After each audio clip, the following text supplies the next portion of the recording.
There is a lot of information available on the all-new 9th generation Honda Civic, and that's what reading is for.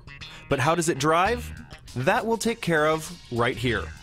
Let's start with the myriad models sporting Honda's revised 1.8-liter 16-valve inline 4-cylinder engine with iVTEC, providing the DX, LX, EX, and HF variants with 140 horsepower and 128 pound-feet of torque.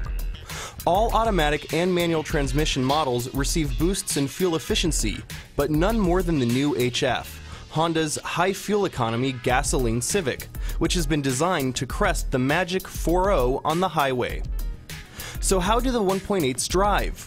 In short, like baby Accords. Whereas the Gen 8 Civics delivered a somewhat busy ride, relatively high NVH, and quick-feeling reflexes, the Gen 9 is smoother, quieter, more refined, and more deliberate. Turn-in is less abrupt and dynamic transitions are more subdued, so when driving aggressively, the Civic comes across less nervous and more composed. The ride is more compliant and cabin noise seems more hushed than before. Of course, under wide-open throttle, the 1.8 is still a busy power plant, a reminder that the Civic is designed more for fuel economy than high performance.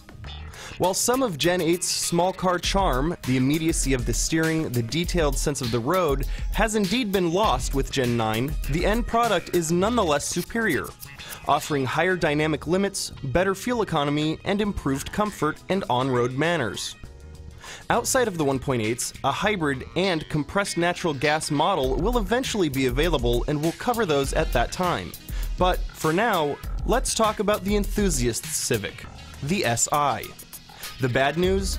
The new 2012 Civic Si is no longer blessed with a spine-tingling 8,000 RPM redline. The good news? Everything else.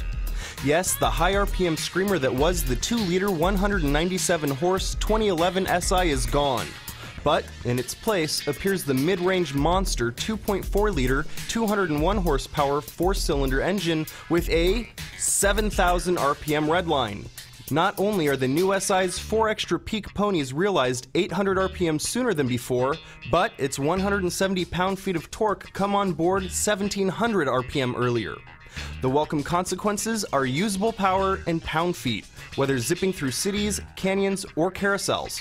In fact, there's enough torque now that the helical limited slip differential creates modest torque steer when exiting a tight turn, whereas the previous SI required a downshift or 2 to net passing power. The new car just asks for more gas.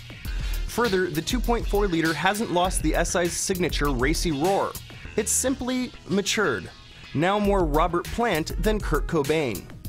The standard 6-speed manual is as slick and sweet as they come. It's so excellent that it even has the power to convert a dual-clutch diehard. Better yet, the brawnier powertrain delivers improved fuel economy over last year's, now rated at 22 miles per gallon city and 31 miles per gallon highway. The SI's revised EPS is also noticeably better than its predecessor's setup, providing superior off-center weighting and a more organic feel. Moreover, the sport-tuned suspension delivers a taut ride with higher limits, yet feels more compliant than last year's SI. If there was a Honda that could carry the Prelude torch, this new SI seems to fit the bill perfectly. If that's not enough for you, there is much more information available if you check out our full feature at MotorTrend.com. We'd like to see how y'all dig this here.